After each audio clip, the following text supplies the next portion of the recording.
এই জন্য উক্ত আছে, সাথে দেখো কি লেখা আছে, কিন্তু খ্রিস্টের দানের পরিমাণ অনুসারে আমাদের প্রত্যেক জনকে অনুগ্রহ দত্ত হইয়াছে।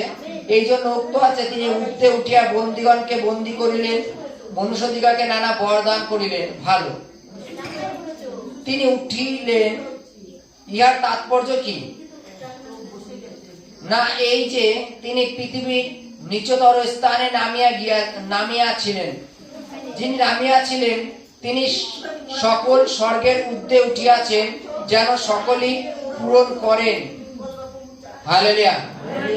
আর তিনি কয়েকজনকে প্রেরিত, কয়েকজনকে ভাববাদী, কয়েকজনকে সুসমাচার প্রচারক, কয়েকজনকে পালক, কয়েকজনকে শিক্ষাগুরু করিয়া দান করিয়াছেন, পবিত্রগণকে পরিপক্ব করিবার নিমিত্তে করিয়াছেন, যেন পরিচর্যা কার্য সাধিত হয়, যেন খ্রিস্টের দেহ গাঁথিয়া তোলা হয়। Hallelujah, hallelujah.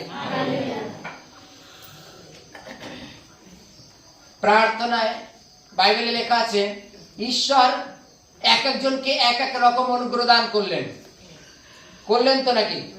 কাউকে প্রেরিত, হালেলুয়া, কাউকে প্রেরিত। এখানে লেখা আছে কয়েকজনকে প্রেরিত, কয়েকজনকে ভাববাদী, কয়েকজনকে সুসমাচার প্রচারক, কয়েকজনকে পালক, কয়েকজনকে শিক্ষাগুরু করিয়া দান করিয়াছেন, যেন পবিত্রগণকে পরিপক্ক করিবার নিমিত্তে করিয়াছেন, যেন পরিচর্যা কার্য সাধিত হয়, যেন খ্রিস্টের দেহ গাঁথিয়া তোলা হয়। যখন আমরা এই মণ্ডলীতে দাঁড়িয়ে আছি বা মণ্ডলীতে উপস্থিত আছে, বাইবেলে লেখা আছে এই মণ্ডলী খ্রিস্টের মাথা। মণ্ডলী খ্রিস্টের শরীরের মাথা খ্রিস্ট। মণ্ডলীর আমরা একটা অংশ, মানে শরীরের এক একটা অংশ, অঙ্গ প্রত্যঙ্গ যাকে আমরা বলি। একটা মানুষের শরীরের সব অঙ্গ একরকম কাজ করে না, করে না। এক এক রকম অঙ্গের এক এক রকম কাজ থাকে।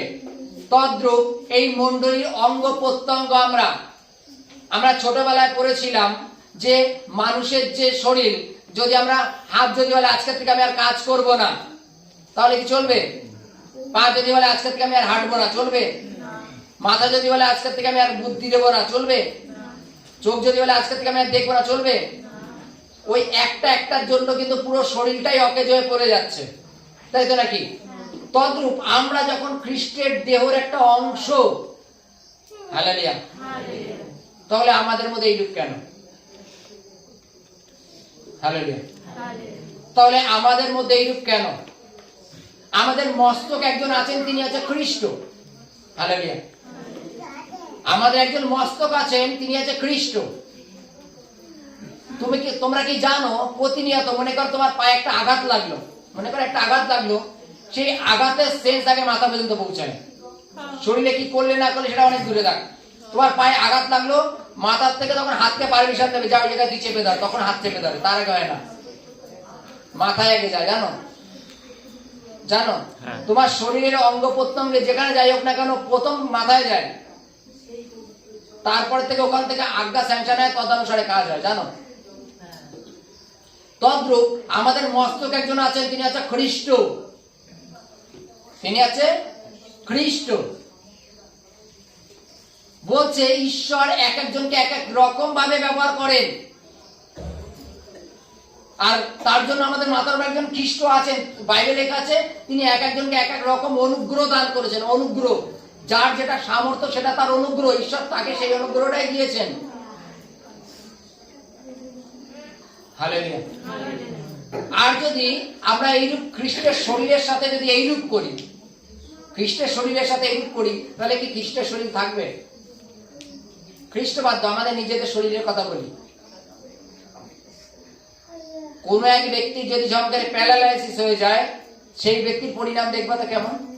বাকি যে কয়দিন চলে মানে ঘেসে ঘেসে ঘেসে ঘেসে ল্যাংড়ায় ল্যাংড়ায় চলে।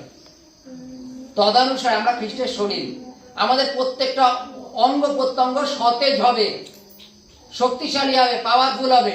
কেন? আমাদের মস্তক একজন আছেন, তিনি আছে খ্রিস্ট। হালেলুয়া। আমাদের চিন্তার ভাবনার ভার কেন আমরা প্রভু ওই মাথা পর্যন্ত ফেলাই না? কেন আমরা প্রভুকে বলি না যে প্রভু আমার মাথায় এই মুহূর্তে এই চিন্তা আছে, সমাধান তুমি করো? এটা কি আমরা কেউ করি? করি? হালেলুয়া। আমরা করি এইটুক। বলতো দুটো চোখ কেন দিয়েছে? একটা ইন্টারেস্ট ডিস্টার্ব হলে আরেকটা চোখ দিয়ে যেন দেখা যায়। কিন্তু আমরা যদি সকলেই এরকম এইরূপ করতে থাকি তাহলে খ্রিস্টান মন্ডলী কি করে গড়ে উঠবে? হালেলুয়া। যেমন আগে রিম্পা মাম্পি গান করতে, এখন রিম্পা মাম্পি করে না বলে বাকি দুজন ঈশ্বর তুলে দিয়েছেন। একটা বন্ধ বলে মন্ডলী থেমে যাবে, এটা হয় না। আমরা খ্রিস্টের শরীরকে ভাঙতে দিতে পারি না, কারণ আমরা ঈশ্বরের সন্তান। হালেলুয়া। বাইবেলে কি বলছে? ঈশ্বর এক একজনকে যাকে যেমন দেখেছেন তদানুসারে কর্ম দিয়েছেন, সকলকে সমান কর্ম দেয়নি। যে ঈশ্বর আমার সব অনুগ্রহ আমার লাগবে, সব রকম, আমি প্রেরিত হবো, আমি শিক্ষাগুরু হবো, আমি বাগবাদী হবো, আমি এ হবো, আমি সব, এইভাবে হয় না, কোনোদিন হয় না। যে কোনো একজন ব্যক্তি সমস্ত রকম কাজ করতে পারে না, পারে? কখনো পারে না। তদানুসারে ঈশ্বর জানে কাকে কি রূপ কাজ দেওয়া প্রয়োজন, তদানুসারে ঈশ্বর দেন। যেটা আমি না, বাইবেলে বলছে এফেসীয় অধ্যায়তে 4:8 বলছে, 8 থেকে এখানে লেখা আছে, তিনি ঊর্ধ্বে উঠিয়া বন্দীগণকে বন্দী করিলেন ও মনুষ্যদিগকে নানা বরদান করিলেন। আমরা জানি শাউলকে বন্দী করেছিল তো, এবং তারপর তাকে অনুগ্রহ দান করেছিল। তিনি ঊর্ধ্বে উঠলেন এই কারণে যে আমাদের বরদান করবেন, যেন আমরা ঈশ্বরের রাজ্যটাকে আরো বৃদ্ধি করতে পারি। হালেলুয়া। একটুখানি পেছনের দিকে যাবো। হালেলুয়া। 15 হালেলুয়া। কিন্তু প্রেমে সত্যনিষ্ঠ হইয়া সর্ববিষয়ে তাহার উদ্দেশ্যে বৃদ্ধি পায়, যিনি মস্তক তিনি খ্রিস্ট, তা হইতে সমস্ত দেহ প্রত্যেককে সন্ধি ও উপকার যোগায়। হালেলুয়া। কি লেখা আছে? প্রত্যেকের মধ্যে সন্ধি, আর সন্ধি হওয়ার জন্য উপকার যোগায়। হালেলুয়া। পরস্পরের মধ্যে প্রেম, মিল খ্রিস্টের মণ্ডলীকে গ্রো করে, জানো? আর যদি আমাদের মধ্যে এটা না থাকে তাহলে মণ্ডলী কি হবে? মণ্ডলী কি হবে? মণ্ডলী আর মণ্ডলী থাকবে না। হালেলুয়া। জয় যিশু। চলো আমাদের প্রার্থনা করি।